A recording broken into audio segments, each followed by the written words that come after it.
This episode of Sports Addict Live, the NHL Show, brought to you by First Round Collectibles. With over 40 years experience, First Round Collectibles offers the widest variety of quality Beckett-graded sports cards anywhere. Representing 10 major sports, First Round has all your favorite players from all your favorite teams at great prices. We are proud of our knowledgeable staff and top-rated customer service, and our reviews vouch for our integrity.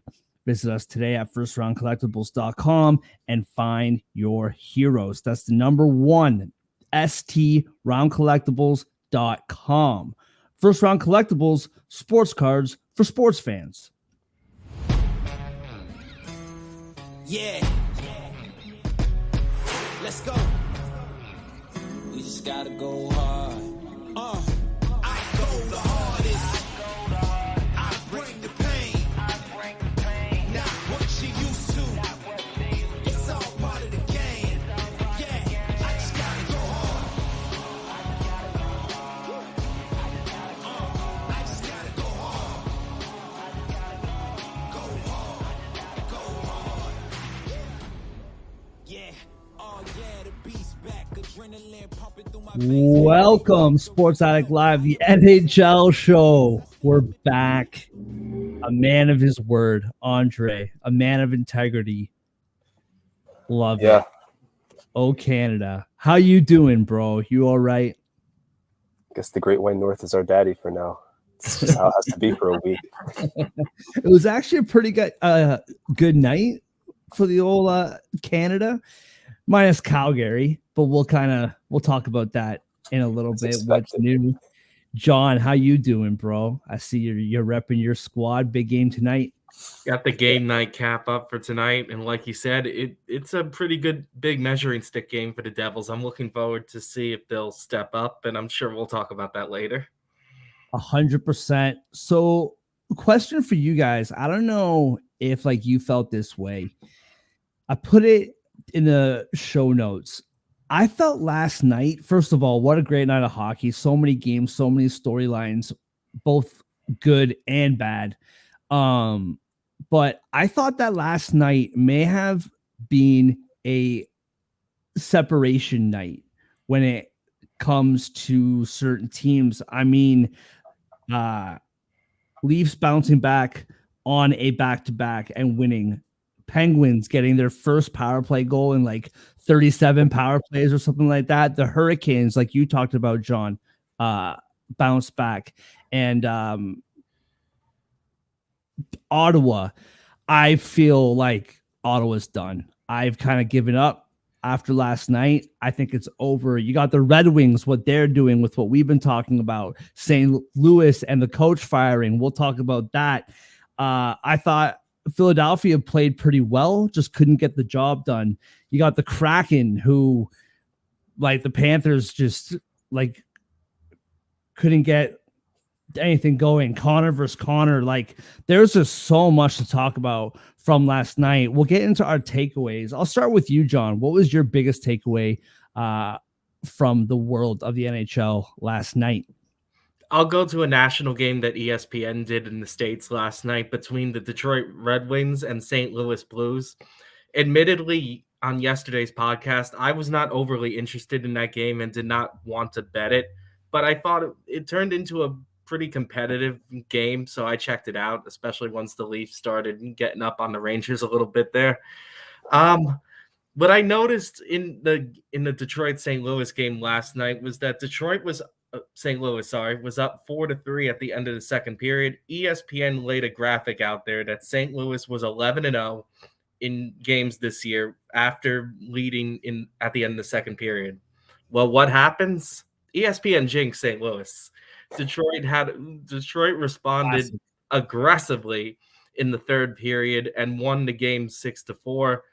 And I think the theme of that game to me is adversity on both sides and how both teams handle it. Detroit, I think they've been facing a lot of adversity these last few days, with Larkin getting injured, Perron getting suspended.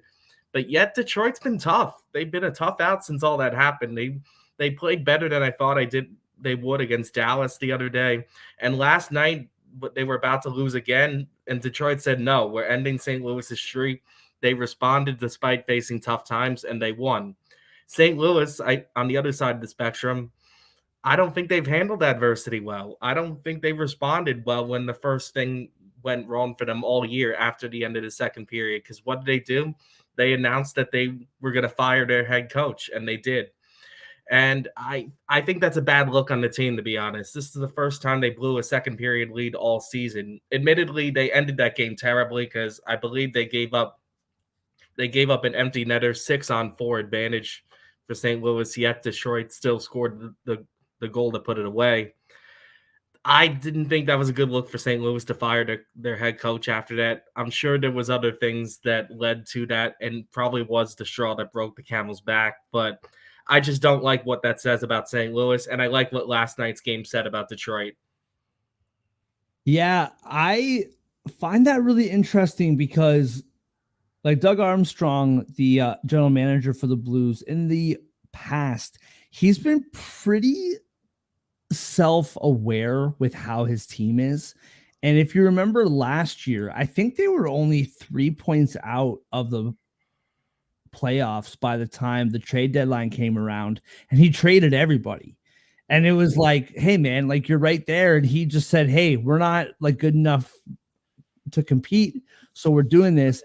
What this tells me is he thinks that this team can actually make a run. And so he thought, let's just fire the coach now so we can salvage the season.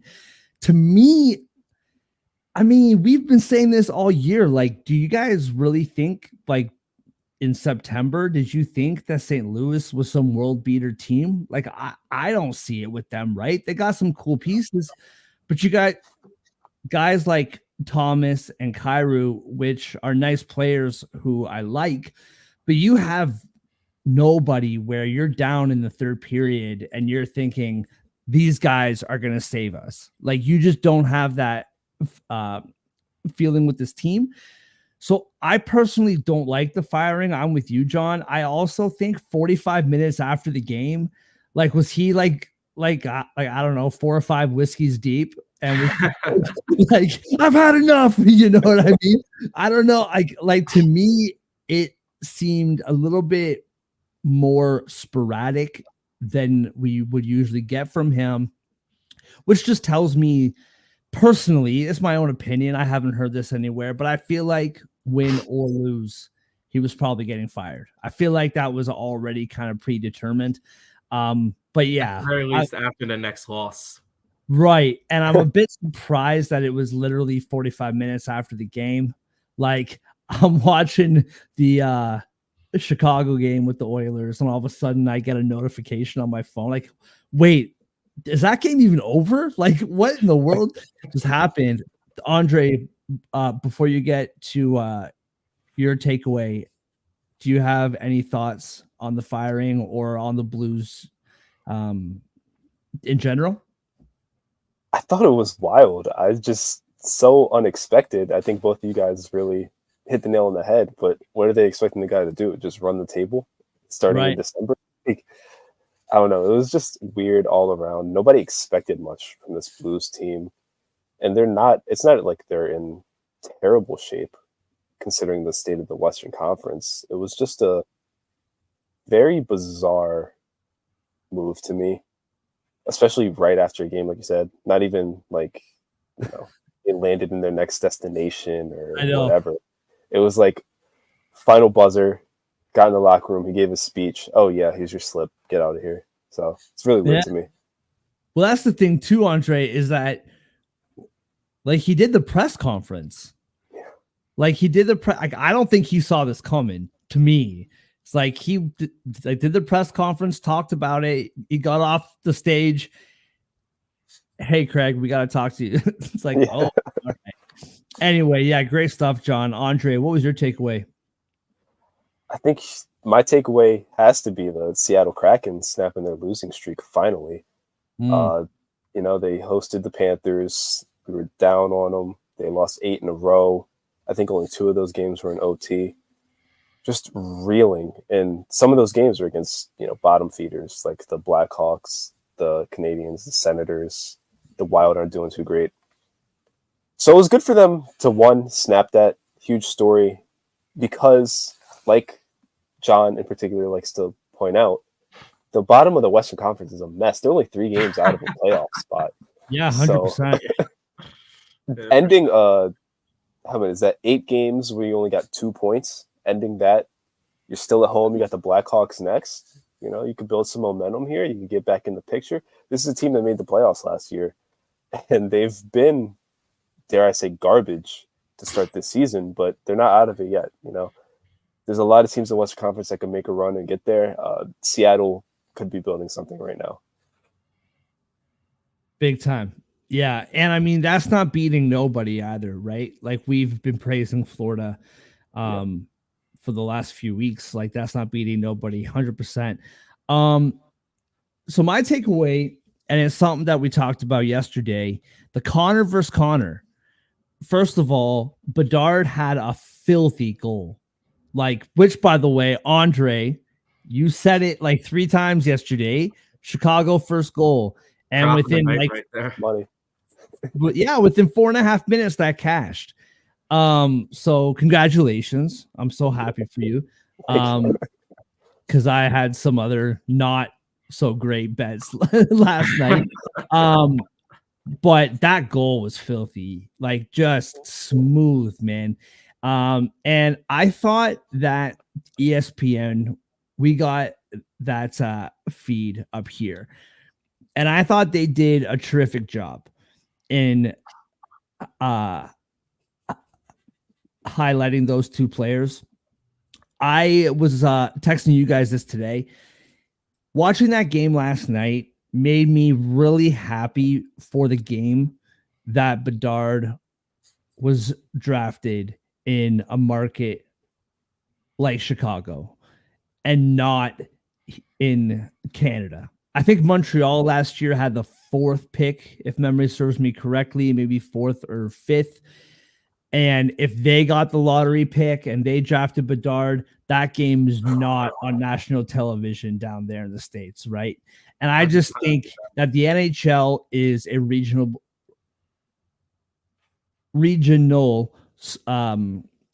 sport, just like baseball, right? And you need to market stars. You have to. And the reality is, and I don't like it, but the truth of the matter is, if they're not in the US, they're not being marketed. They're just not. Like Austin Matthews versus Connor McDavid, that's not going to be on, TNT or ESPN. I did see that ESPN is like, I think it's ESPN Plus is like following McDavid around over the holidays. They're doing like 3 games by the Oilers, which is actually really cool.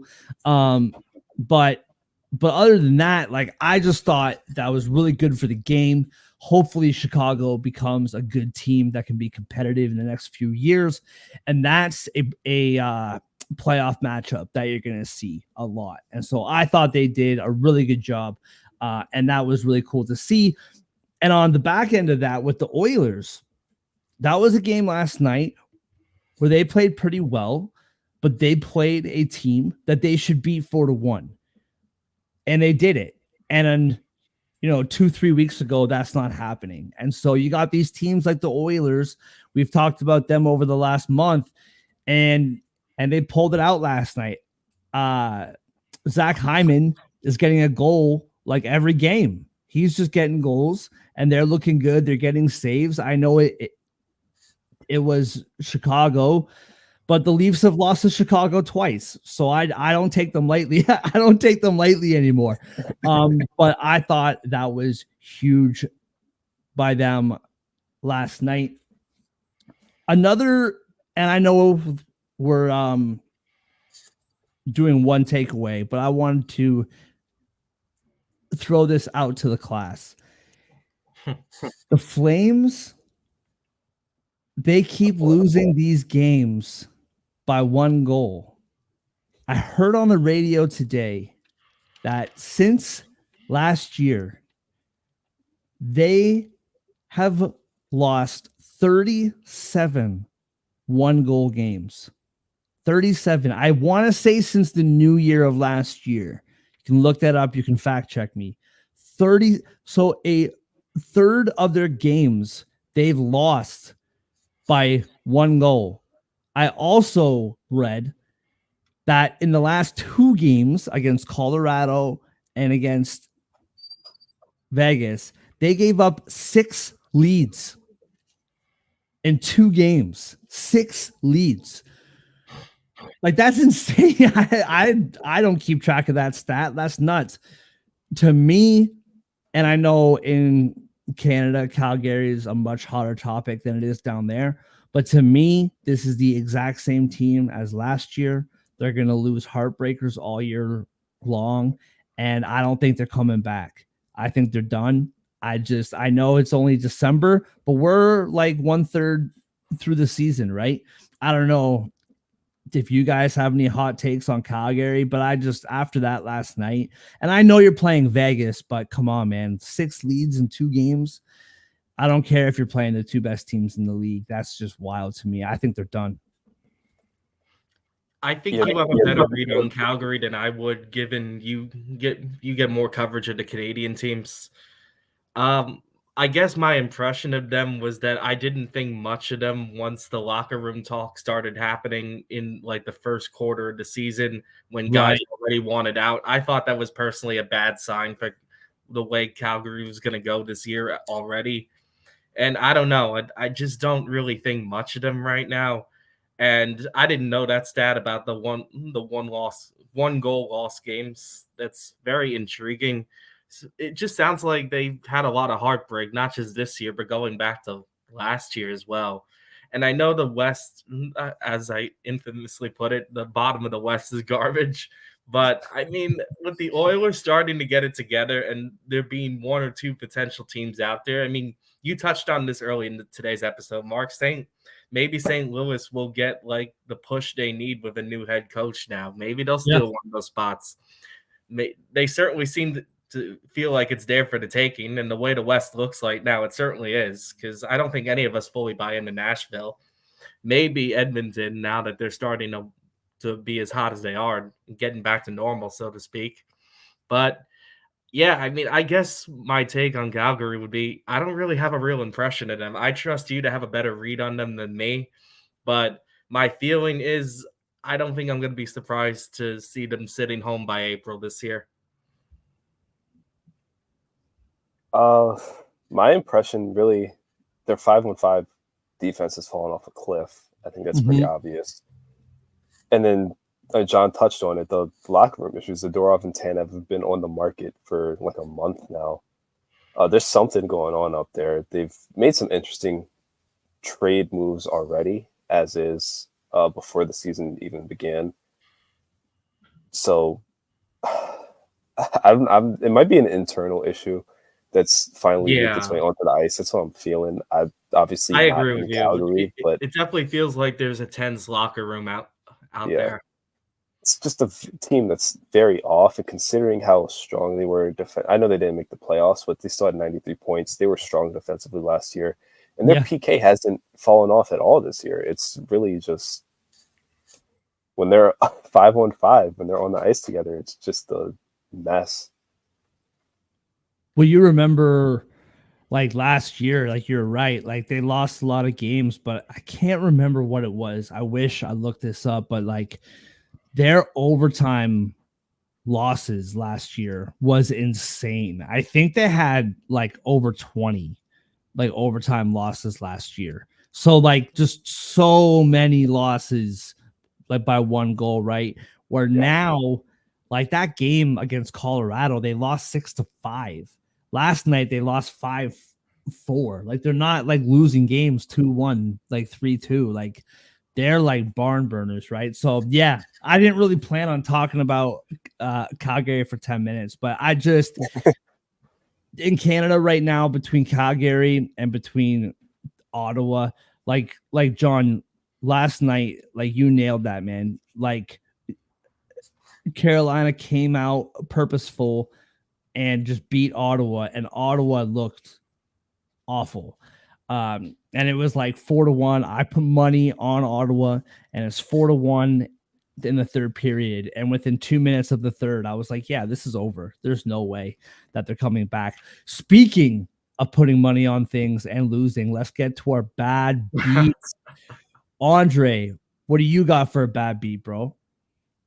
Not something that I personally put money on, but Vegas, Calgary, like we've said, 5-4 game, went to OT. Looking at the shots, Calgary had 31, Vegas had 39. And guess what? Jack Eichel had an assist.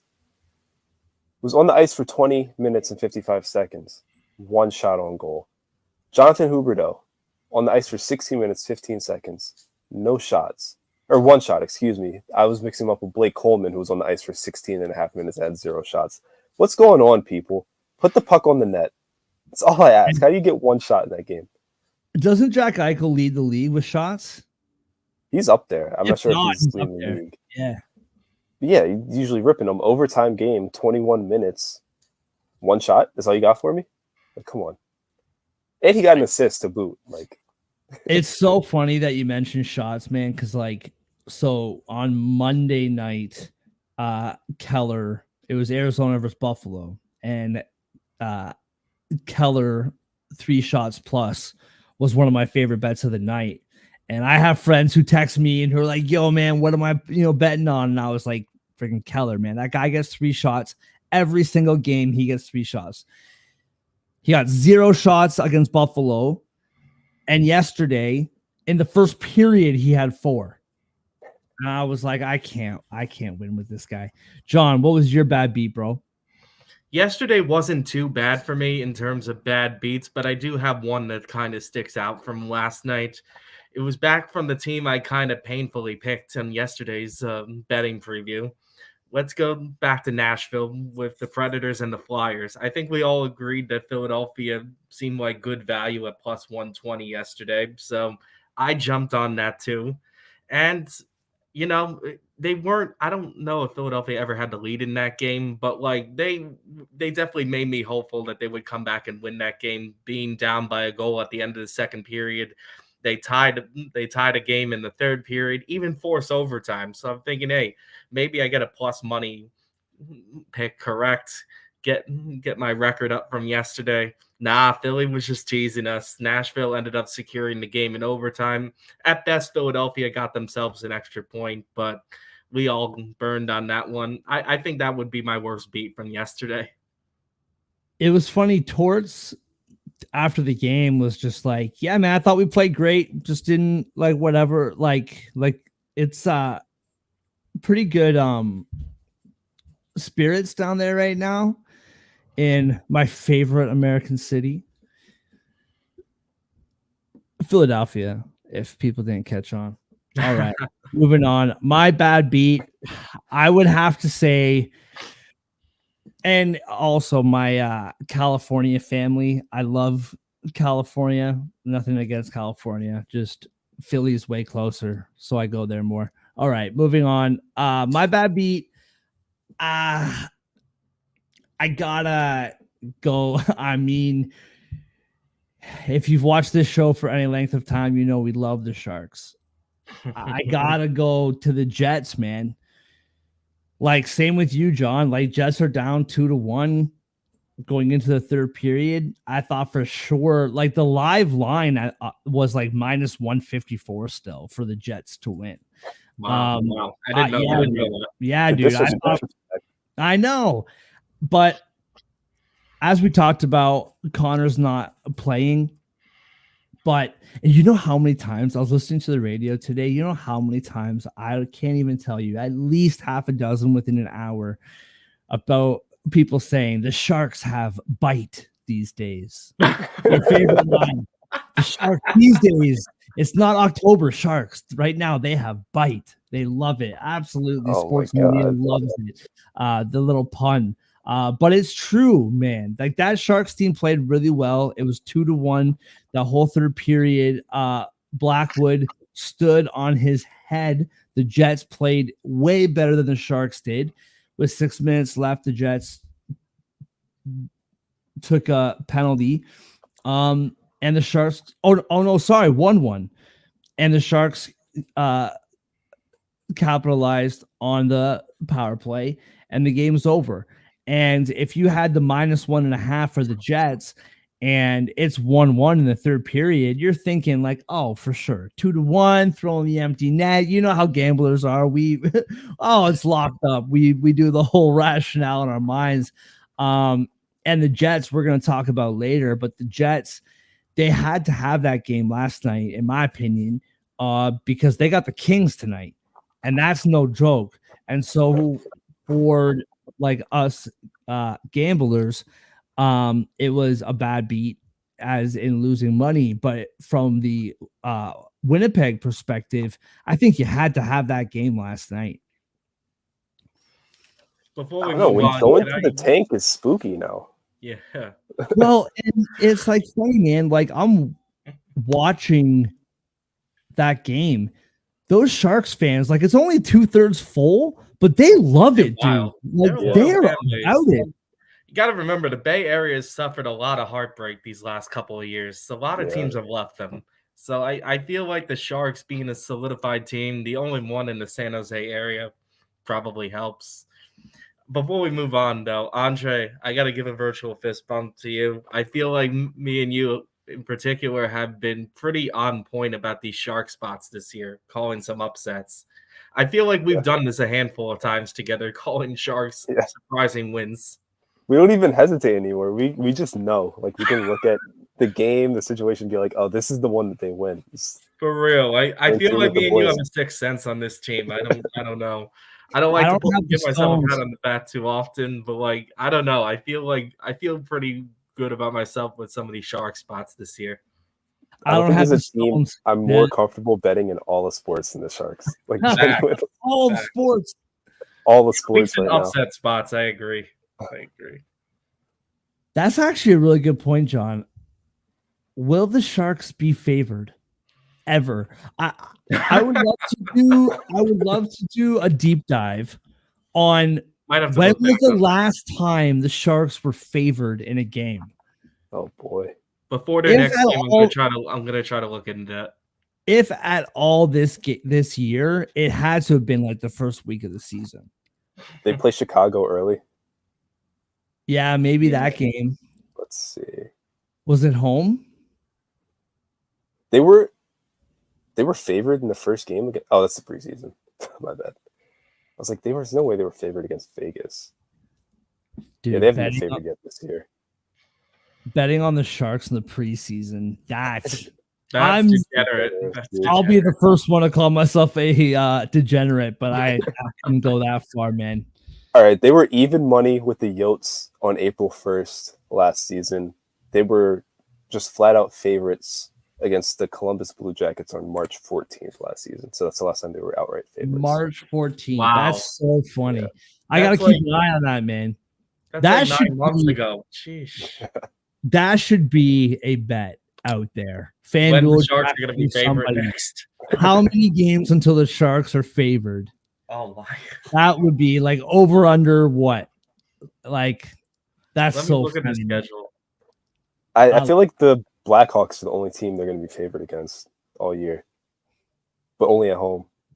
Only at home. So I have their next few games in front of me. I don't see them being a favorite in the next 3 games at minimum. They're at Arizona, at Colorado, and versus the Kings. The one I might argue, depending on if they get hot by then or not, they have a home game against Arizona next Thursday. So maybe that's a Yeah, maybe. maybe. It's the only one I could see them having a borderline chance in like their next 10 games. They host the Blackhawks in what is this, March 23rd. Oh, I love that. So They over host- under like 3 months. yeah. They host the Jackets on February 17th. Maybe. Sneaky one. Well, the Yotes, that's another one, man. Like last night, I mean, you're facing a Pittsburgh team that was hungry and desperate, and Dubas just came out backing their coach. This is the guy. This is the guy. But I really like I want to believe in the Coyotes so badly, but you have that game against Buffalo, once again, a back-to-back, that's the game you have to have if you're playing like Pittsburgh the next night, right? I want to believe in that team so badly. I'm just going to say one more thing before we move on to the rest of the games. And I'm really not trying to be like kicking it when you're down, Andre, but I want to talk about the Leafs win a little bit last night. And you can talk about it from the other side if you want to, but we were talking about this the pre-show. I think that game mattered way more to the Leafs than it did the Rangers. Not that the Rangers didn't want to win. I definitely don't mean that, but the result I think meant more to the Leafs. I think the Rangers are up there with Boston, with Colorado, with Vegas, with these teams that you trust to be competing for the conference finals when like the dust settles in May. And the Leafs are this team where they have the reputation. How many times have I told you guys a Tuesday in December, a back-to-back? This had the Rangers win all over it. And for the Leafs to actually come out and not only win that game, but to be comfortable. They tried their best to give it away that third period. Rangers came alive. I mean, Martin Jones was starting in net, who the guy's had a fantastic career, but he's past his starting days. He was starter for our Sharks, no? Full circle, I'm pretty sure. Yeah. And so I thought that game was absolutely huge for the Leafs. It's what we up here kind of jump on them for.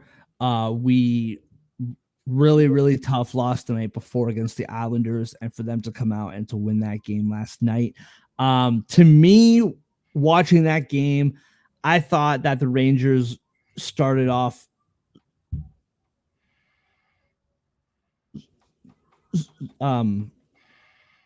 slow, but it just wasn't their night. But it doesn't really give me concern for the future. I don't know, Andre.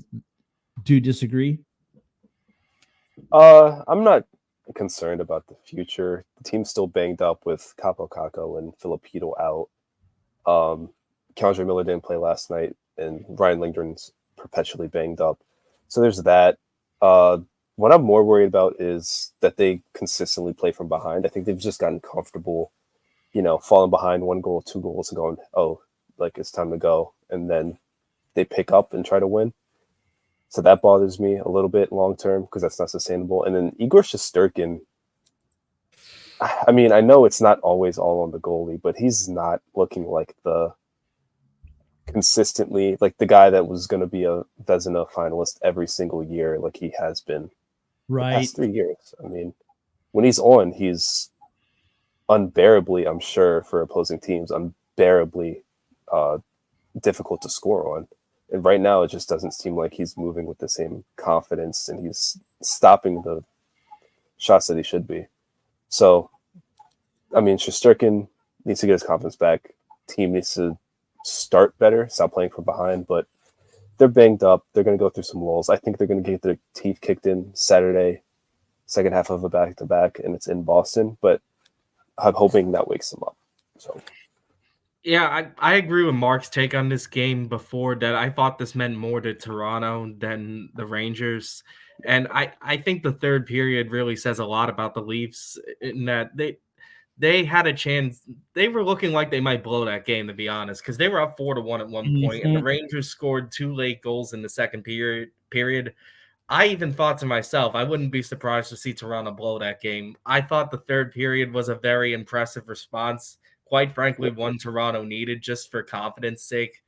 And I think Andre's right too. Even as a Devils fan, I wouldn't worry too much about the Rangers from this loss. I think they'll be fine. I do agree. I think it was a more important game for Toronto to win, especially after Monday night's result in Long Island. And the big thing about last night from the Leafs perspective is the big boys helped solidify that game. Like having Matthews score another one, Marner scoring, like these big guys, they have to roll. Which, by the way, I've said this before, Yarn Crook is always my favorite long shot goal scorer for the Leafs. The guy, he scored 20 goals last year. He's always like plus 300 plus.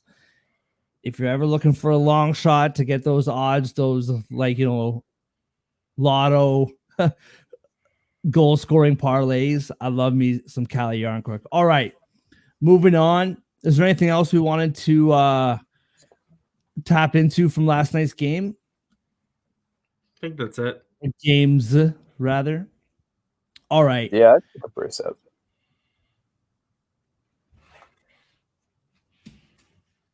In Montreal, Pittsburgh, who, like I said, scored their first power play goal in 37 chances last night.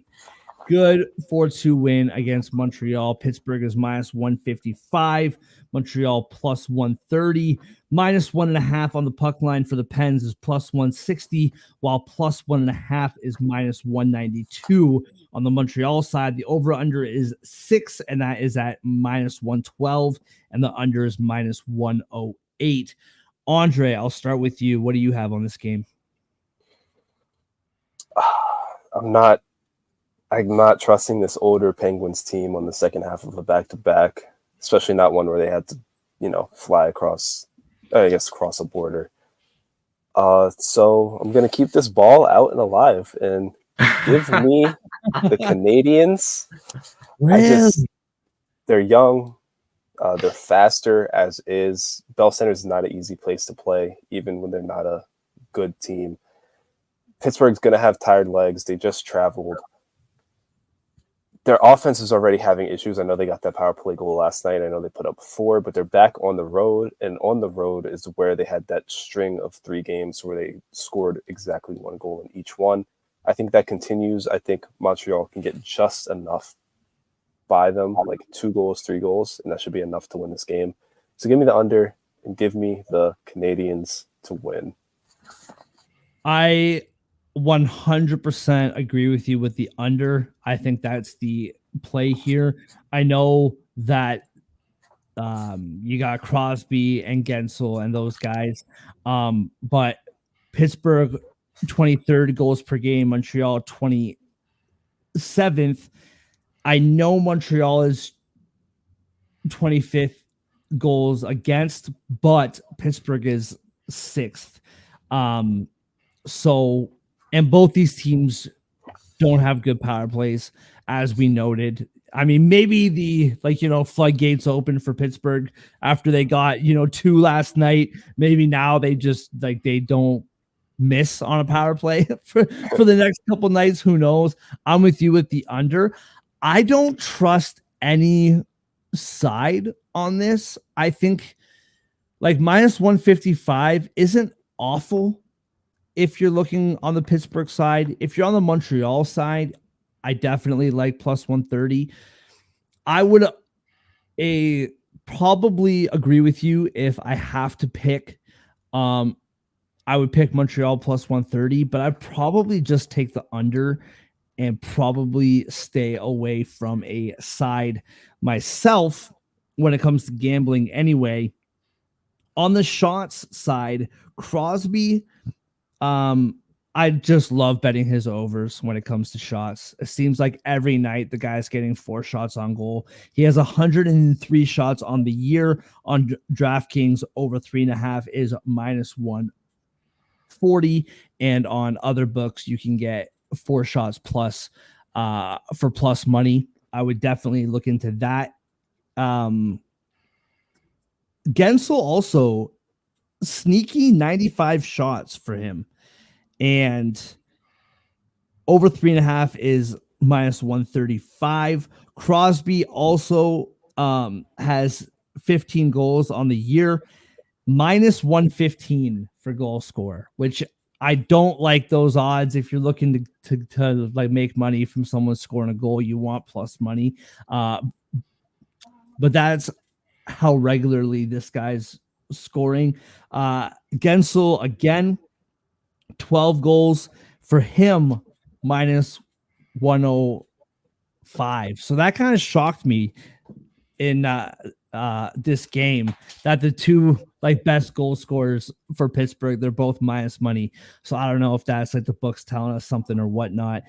The other one, Caulfield, 104 shots on the season, minus 125 over 3.5 shots. So not terrific value, but I like those shot props all over 3.5 shots for Crosby, Gensel, and Caulfield. John, what about you, Ben?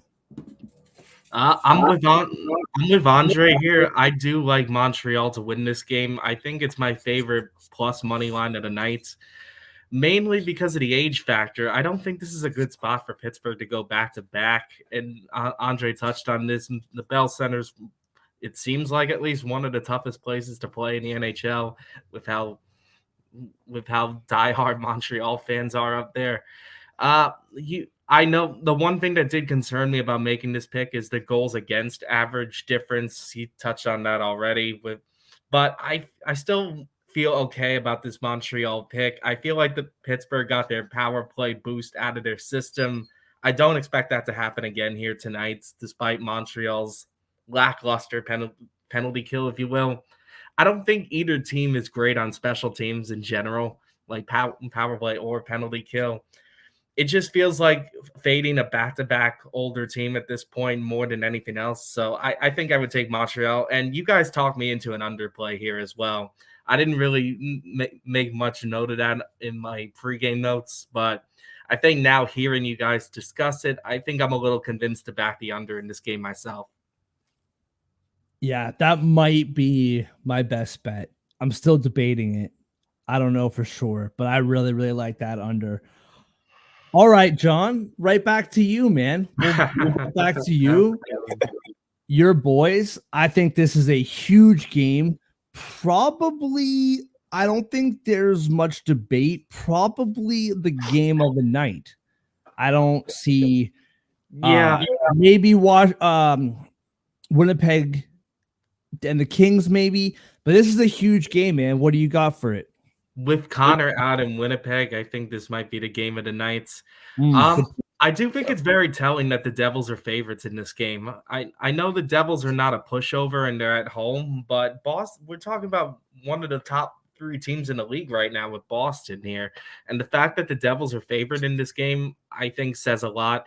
The Devils have the firepower to keep up with Boston, especially now that they're getting fully healthy.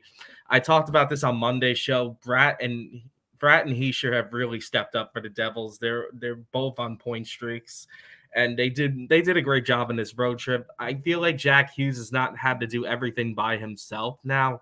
I think that's going to tremendously help the Devils. And if the Devils can just get help from their supporting cast like they have been in their last few games, they can get themselves back into the playoff hunt. Well, playoff spots, I should say. I think this is going to be an important game for the Devils, one that's a good measuring stick to see where they are in this Eastern Conference. And I know Boston has great goaltending and the Devils have something to be desired there, but I like the upside from their power play and offensive firepower in general. I think the Devils will steal this one. I know I'm biased, but I'm going to take them here tonight. Yeah, I love it. That's the first thing I noticed too. I was like, Boston plus money. How do I not bet Boston plus money? I'll dive into that in a little bit. Andre, what do you got? I was on the same wavelength. What I found the most interesting about this game was actually I saw the over earlier at 6.5 minus 130. It might have been a different sports book, and now I'm looking at DK and it's 6 minus 110. And I feel like I might be getting tricked here, but you have to hammer that over, right? Just based on the way the Devils play, let alone the fact that they're playing a Boston team that can score with them. This has all the makings of like a 6-5 type of game, regardless of who wins. I don't see why this is a only 6 goal total. especially at minus 110. So I think that's going to be my best bet of the day. Honestly, I really love that. If I have to pick a side, I'm really just not winning here. I trust the Bruins goaltending more. I trust the Bruins defense more. They're better. I mean, they have the best PK in the league. They can slow down the Devils' power play. Their power play can easily take advantage of a weak Devils PK. Plus 105 for arguably the best team in the league. You just have to take that, right? So I think I'm going to go with the Bruins, even on the road. What makes me want to take the Devils is the sheer fact everything that you said, John's 100% correct. I also think back to the conversation that we had with the Leafs. I think this game for the Devils is so important. Like we know Boston's going to be there, right? But the Devils, they're out of a playoff spot currently, correct? Or are they like I think they're just out. just in? Like Yeah, 2 they're just points out. behind. They So they're are in. they're 2 points behind the Capitals for the last spot. Okay. So I have no doubt that they're going to make the playoffs. Don't get me wrong. But now's the time where you got to step up. And I know Boston is a phenomenal team, and they're probably going to win their division. They're probably, going to win at least first seed in the conference, maybe even more than that. But if you're the Devils, like, okay, Devils, like you're coming along. These guys are playing well now. Let's win this game. And I don't know. Boston's been kind of reeling. The Devils are 6-2 in their last 8. If you are in Canada, I don't know if this is the same thing with the US. If you are in Canada and you have FanDuel, there is a boost out there. I mentioned in the last game, Sidney Crosby, 4 shots plus. There is a boost on FanDuel in Canada for Jack Hughes and Crosby to both get 4 shots on goal, boosted to plus 200. And I know it's not like a crazy odds, but I like that. Plus 200. Hughes has 103 shots. I feel like the guy gets 4 or 5 plus shots every single night. I really like that. One thing that I did notice for this game that I notice every time I'm looking at Boston odds. I just had it up here. Here we go. Pasternak. If there is a special teams disparity here, Boston is 10th in the league when it comes to power play, where the Devils are 27th on the penalty kill. Pasternak is minus 110 for a power play point. He has he has 16 power play points. Marchand has 12 power play points. He is plus 135. So if there is a weakness on the Devils right now, it's definitely that penalty kill. Also, in the goal scoring prop, Coyle has 10 goals this year, which I don't know, kind of shocked me looking at it. Plus 245 for him to score tonight. So I don't mind that. I'm going to take the Devils. I like the over 2, Andre. I think you're 100% right. I would take the Devils. It's 2.5 hours till puck drop. That plus money might hypnotize me before puck drops. Before puck drop comes. But I think I am with you guys both on the Devils. Once again, that odds boost is on FanDuel, at least in Canada. I don't know if it's the same like down there or not. All right. I just recently watched this team. That's right. Hey, you were gonna sing the national anthem, no? Yeah, that's how we're closing the show. Oh, okay. We'll get there. New York Islanders are home to the Anaheim Ducks. I really liked this Ducks team, man. I miss when they were good because they're not good anymore. I remember the beginning of the year, man. I thought they were playing really well. It was like, oh, can this Ducks team? My brother and I are my brother is a big Ducks fan. So every year when they come to Toronto, like we go. And last year when the Leafs played the Ducks, I looked at my brother and I was like, we may have to see a different team next year, bud. I know you're a Ducks fan, but that's awful. And like watching this year so far, I was like, man, the Ducks are killing it. Maybe the game this year won't be that bad. And they're back to their losing ways. They are in New York to face the Islanders. The Islanders are 8-1-4 in their last 13 games. Points in 12 of their last 13. Islanders are minus 198 on the money line. Ducks plus 164. Minus 1.5 on the puck line is the Islanders for plus 124, and plus 1.5 for the Ducks is minus 148. Over under is 6 at minus 108 for the over. This Islanders team looks really good all of a sudden. Like very sneaky all of a sudden, like we just said, 8-1-4. That game against the Leafs the other night was like a I don't know, mismatch of the old Islanders where super defensive, like you get a 2-1, 3-2 lead and just hold it down. But this team can score goals now all of a sudden. Like you look on their team and like everyone's scoring goals now. So I'm thinking minus 1.5. I think the Ducks, it was fun. It was a good run. I think it's done. That rhymed way more than I meant it to. And I think the Islanders, I don't know, minus 1.5.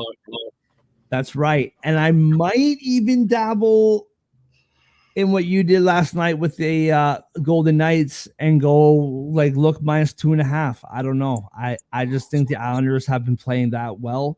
And I just think the Ducks haven't been. The two prop bets that have been working for me all year when it comes to the Islanders, Nelson has 89 shots. And for him to get over 3.5 is plus 135. And I think for a team like the Ducks, who just can't play defense right now to save their lives, 26 goals against, I really like that. Also, Barzell, 84 shots. And he had, where was it? Over 3.5 plus 130.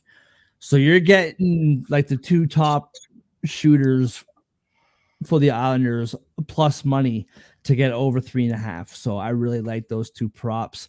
John, I'll go to you next, man. Your beloved Islanders. I know you have a special place in your heart for this team. What do you think about this game tonight? I don't know if I've ever felt more opposite about a pick than one of my co-hosts. Because Mark's talking about betting the Islanders puck line. I feel like they're getting upset tonight.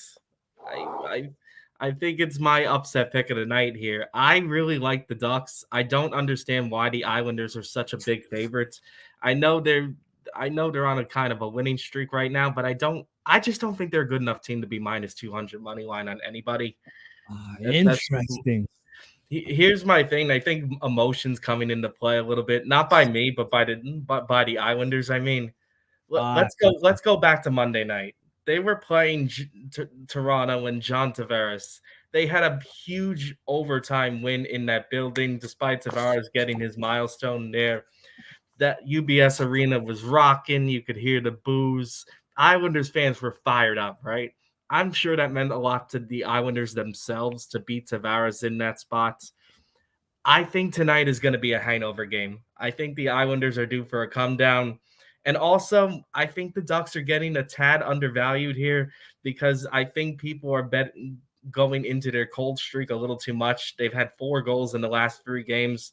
I don't think that's going to last forever, personally. I think the Ducks are due to have a few more goals at some point, and the Islanders are due to come down from their winning streak, in my opinion. I just think this is a night where the perfect storm hits. I like the Ducks in an upset. Wow. I wasn't expecting that. No, me neither. Might be one of my bolder picks in the podcast this year. I mean, Andre, you hate the Islanders too. Do you agree with this, or is this just him being emotional? What do you think? I don't know how to touch this game. I think the Islanders are going to win. I don't think they're going to win by multiple goals. I don't like the Ducks plus 1.5 because it's minus 155. The value on that's not too great. I just don't know where to start with this game. I'm not taking the Islanders puck line because I don't think they're going to win by 2 goals. I'm not taking their 60-minute line because I could see this going into overtime. I really don't know what to do here. Maybe it's a stay away game. This is definitely my stay away game. If I had to lean aside, I guess I would go over.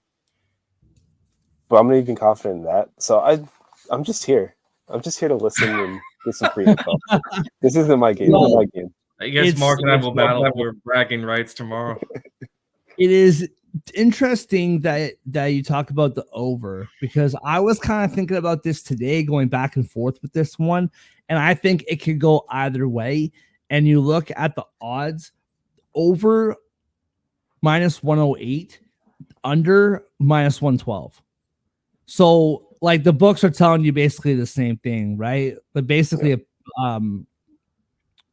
pick them when it comes to the over under. So yeah, I don't know. I don't know. I like the minus 1.5. I don't know, but all right, John, we'll have to do a little side bet. We'll talk about that. All right, next up. I don't know what it is about this game. I look at this beautiful banner on the bottom of our screen, and I am so not interested in this game. Like, I don't know why. It's one of these games where, okay, I don't really care. I don't know. I just don't care. But if you do, Buffalo plus 160 dogs in Colorado minus 192. Puck line plus 120 for the Avs, minus 1.5. Sabres plus 1.5, minus 142. Over under is 6.5, minus 125 for the over, plus 105 for the under. Interesting stat that I saw today: Sabres have lost 5 of their last 7. The Avalanche have lost 5 of their last 7. However, the Avalanche, I trust way more to come out of this. I think this is an awful spot for Buffalo. They had a very good game against the Coyotes on Monday night, which I believe was in Buffalo, if memory serves me correctly. And now they are across the country in Colorado. Colorado had an amazing come from behind victory against Calgary the other night. I think this is a bad spot for Buffalo, and this might be a little bit too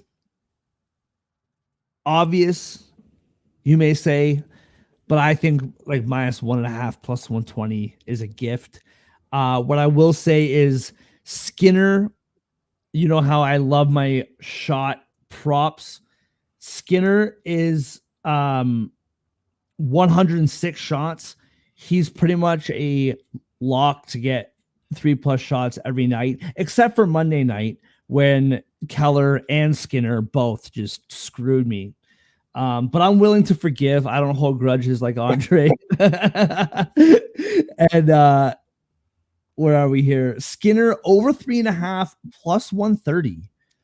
You're getting like all across the league, getting value on people who shoot the puck a lot. McKinnon, 128 shots, minus 120 to get 4.5 shots. So if you're on other sports books and you want to get spicy and get the 5-shot, 6-shot plus, then there's definitely good value there. But his shot total, not too much value, but it's pretty much a lock. The one other bet that I really like in this game, Makar. I love Quinn Hughes, but then I watch Colorado and I'm like, I love Makar. I don't know. I'm bouncing between who's my favorite defenseman right now in the league. This Makar kid is unbelievable.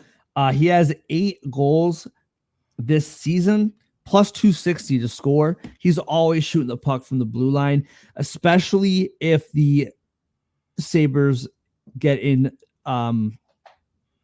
penalty trouble, then Makar will be shooting that puck a lot. So 8 goals plus, what did I say? Plus 260. So that's kind of my takes on the night. Andre, what do you got for this one? Well, I know why you're not interested in this game. It's because you don't trust Buffalo at all. And I don't blame you. I'm staying away from the puck line, though, for Colorado, because in their last 7, like you said, they lost 5 of them. Their 2 wins were both by 1 goal, and they were both against losing teams. They're just not the Colorado team we're used to seeing. Yeah, fair. So I think I'm going to stick with, instead of the Sabres plus 1.5 at minus 142, I'll take the Avalanche minus 135 on the 60-minute line. Just a tiny bit better odds. I trust the Avalanche to win enough to take that. And a prop I really like in this game, I'm going to give the goalies some hate in this one. So the Avalanche to score over 3.5 goals, minus 150 if you look at team props. If you look at goalie props, Ukko-Pekka Luukkonen is supposed to be starting over 3.5 goals against, plus 114. So if you're assuming the Avalanche get 4 and it's not an empty netter, that's the 4th, there you go. Better odds for that right there. I think this Sabres team that gives up over 3 goals per game, who is worse on the PK on the road. I think they're down to 77.3% penalty killing on the road. They give up 31 shots per game on the road. Save percentage goes down too. I think that's a bet against this Avalanche team, which is obviously electric offensively, even with the power play struggling, to get some good value, to get a nice winner. So that's my favorite bet from this game. That's a good find. I like that a lot. And it makes sense.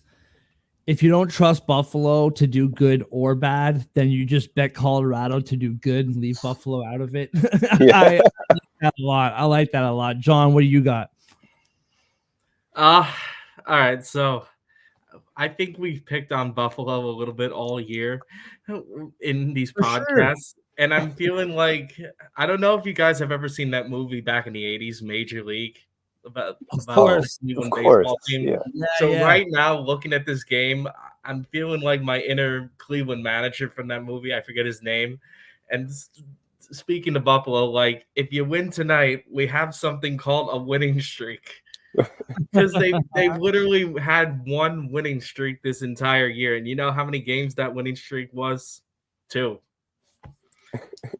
So my point being, Buffalo doesn't really get on winning streaks, and I don't like them in this spot at all. They had a 5-2 victory over Arizona, and now they got to go all the way out west to face Colorado, who's a top 5 team in goals per game. The Buffalo power play versus Colorado penalty kill is such a mismatch that I don't think Buffalo's getting anything going there. I feel like Buffalo got their good performance out of their system. I think they've shown they're not really a team that can get on winning streaks. Maybe tonight will be the night. I just don't think so. I'll get on the Colorado puck line here and back that until I see otherwise from Buffalo. Also, just real quick, the first time these teams met, the freaking Sabres shut out the Avalanche. They won 4-0 in Buffalo. That's not happening again, right? Yeah. I think that's more reason to take the puck line for Colorado. Yeah. Like, that's a good point. Yeah, that's a great find. And I don't know, you kind of talk me into maybe Colorado over 3.5 goals rather than the puck line. Well, luckily that game's later, so I got some time to think about it. I'm like with you, man. And I just think Colorado, like you're right, they're not the team that we're used to. However, they're squeaking out these wins. And I think that win against Calgary the other night means more than Buffalo's win against the Coyotes. And I just think if we're going to say which team's going to keep rolling, I can't put my money. I cannot look my wife in the eye and tell her that I spent our money on Buffalo to beat Colorado. I can't even do that. I can't do that. All right, last game of the night, and I love this. I think you have Boston and New Jersey at 7:30, and then Winnipeg and Los Angeles Kings at 10:30. And understood that Connors is out, but this is still a really, really fun game. Andre, you were going to say something. What do you got? I was going to say us poor Americans aren't getting this one. The national game is Sabres Avalanche after No. Bruins Devils. We are? Yeah. Holy crap. I thought this was like a lock to be the national game late night. Wow. Sabres Avalanche is the second half of the doubleheader. Come on, man. You gotta, I don't know what it's like down there, but you gotta pay that $25 a month and get that center ice package, man. Might have to now that we don't know hockey like Canada. What's that? I said we don't know hockey like Canada. We're still catching up. That's nobody wants to watch that over this. Facts. America's a little slow on hockey compared to Canada. I'll tell you what though, anytime I get to watch your guys' broadcast when it comes to like even Bally Sport, like I get all of the regional feeds for the games, unless they are national games here. And I love Canada. I'm about it. If you need someone to work for you, Canadian companies, I'm here for you. But like American production's just better. It just is. I don't know what to say. It's just better. Winnipeg plus 154. Dogs in Los Angeles. I know Connor's out, but Los Angeles being minus 185 seems a little bit rich to me. Like, I've watched Winnipeg this whole year. They're a very good team. They're very deep. And I don't really, and I know Los Angeles, like they're very good. We keep talking about, Colorado, Vegas, Boston, Rangers. I think we can put the Kings there now. Like the Kings are a phenomenal hockey team, but minus 185 to me seems a bit aggressive. On the puck line, plus 136 for the Kings. On the Jet side, plus 1.5 is minus 162. This over under. Now, Andre, I believe you probably have the odds up right there on your screen. I wrote this down about an hour and a half ago. The Jets, Kings over 6. And the over is plus 1.5. And this is the most curious to me. The odds changed on that a little bit. Like it depends on what sports book you're looking at. I've seen some have it at 5.5, the over under, but most have it at 6. Over 6 is plus 105 in most I'm seeing here, and under 6 is minus 125. Yeah, that's what DraftKings has right now. Yeah, and that plus 105, I'm not necessarily leaning one way or the other, but it's just curious to me. Like they don't expect goals in this game. I don't know. Super curious. John, we'll go to you first, man. What do you see in this game? I see this as a game where the sports books are mostly fading Winnipeg, and I think we have reasons to be concerned about them given the Connor injury. I think that's looming here. And last night, let's just face it, Winnipeg did not produce a lot, although you were texting me a lot last night during that game, basically saying Blackfoot had a great night for San Jose. Yeah. So maybe that was it more than anything else. You could be onto something. I I felt like yesterday Winnipeg was going to need time to adjust to life without Connor. I think it's good they got a game under their system. I've been on the fence as to whether they need one more game. I think if I don't pick them tonight, I would pick them the next game they play. I think because this is a back-to-back and they're going up against the team that has the fewest goals allowed per game and top 3 in goals per game, I'm going to fade them one more time and probably back Winnipeg in their next game. I might be a little too late on that, depending on how tonight goes. I'm leaning taking the Kings puck line for that reason. I've been so on the fence whether to include the under in tonight's game because I think this is basically a bet to fade Winnipeg. I've even seen some sports books here. I gave the over under on 6 odds, but some sports books have it at 5.5, and you can get plus 105 if you're feeling really ballsy on the under. I am tempted to recommend that. I think just because I think Winnipeg's going to have one more game where they're going to struggle with life without Connor and then get back together the game after this one. I think this is a lot to ask for Winnipeg in a back-to-back without Connor. So for those reasons, I'm going to take the Kings puck line. And if you can find it in a sports book, go for under 5.5. You get positive odds there. I feel like this might be low scoring enough to go for it. I don't hate it. I mean, the goaltending for both teams has been phenomenal, right? Like the Kings goes against their first in the league, and the Jets are, I believe, 7th in goals against. So, like both teams have been playing well defensively. Both teams keeping the puck out of the net, and Connor's maybe down, but he's a forward, obviously, clearly, right? So the defense doesn't really get like shaken up too much. Right. 5.5. I like that. It's a very tempting play for me.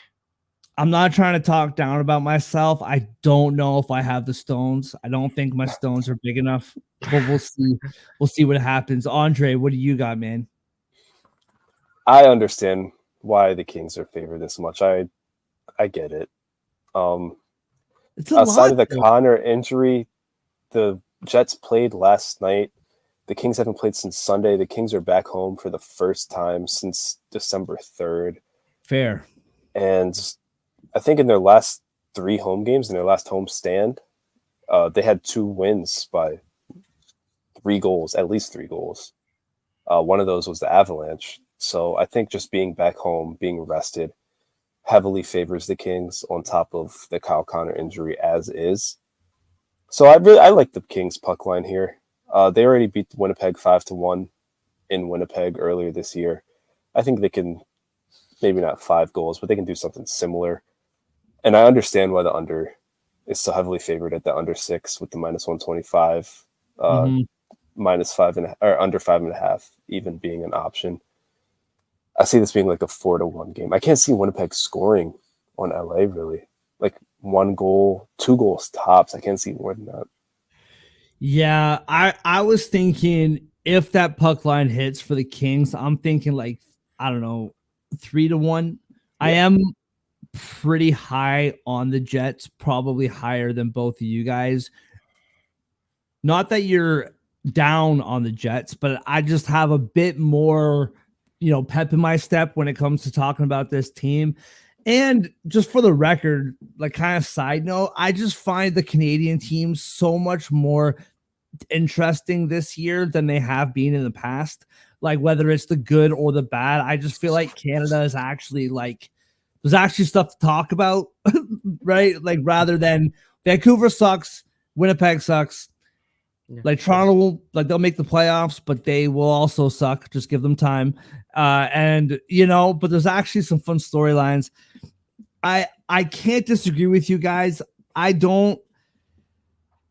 If you're going to make a play in this game, it is probably the Kings puck line.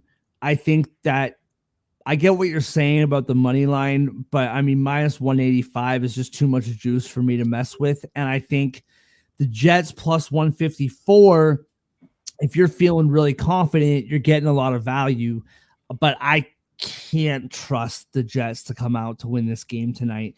The over 6 plus 105. As tempting as that looks, I'm with you guys. I think either way this game goes, like we're looking like, 3-1, 3-2. And the goaltending for the Kings has just been so good this year. I wanted to find a goal scoring prop for the Kings. However, I noticed that 10 players for the Kings have 5+ goals. They're getting a lot of depth this year. However, Pierre-Luc Dubois, tons of drama with this guy. Did not like being in Winnipeg. Huge deal last year and over the summer. You knew he was going to be gone before the season was over. For him to score at home against his former team, I believe he only has 5 goals this year, maybe 6, plus 295 for him to score tonight. I don't mind that play.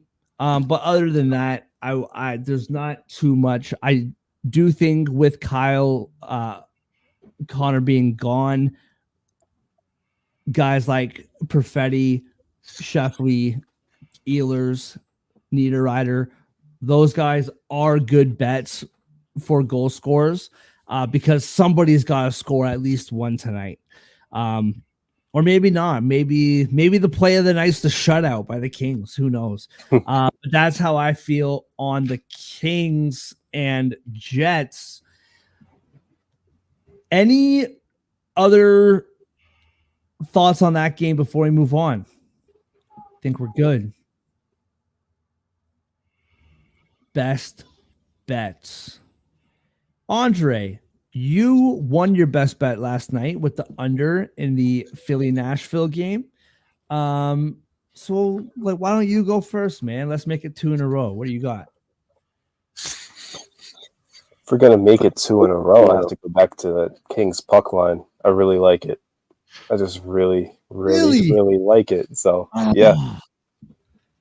Kings puck line. It's my best bet of the day. Best bet of the night. Love it. What do you got, John?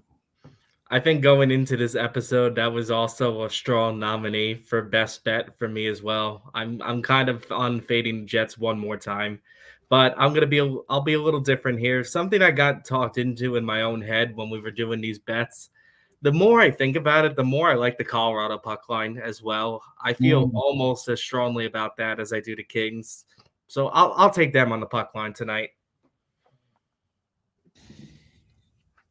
Yeah, I'll say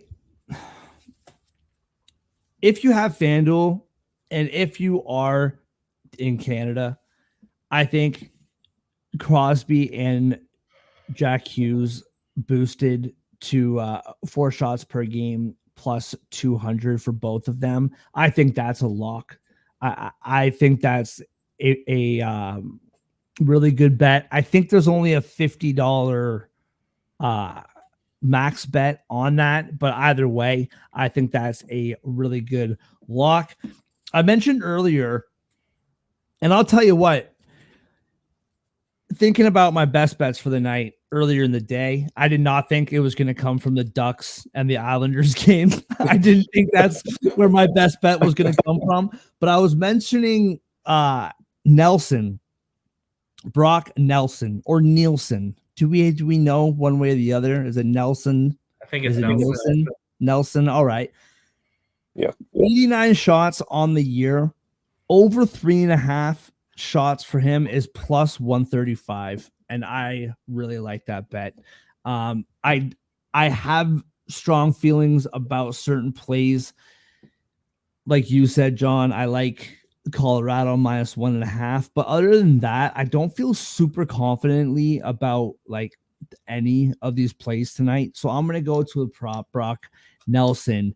In the game of the night, the Ducks and Islanders. Tune in. Yeah, that's right. Tune in over 3.5 at plus 135.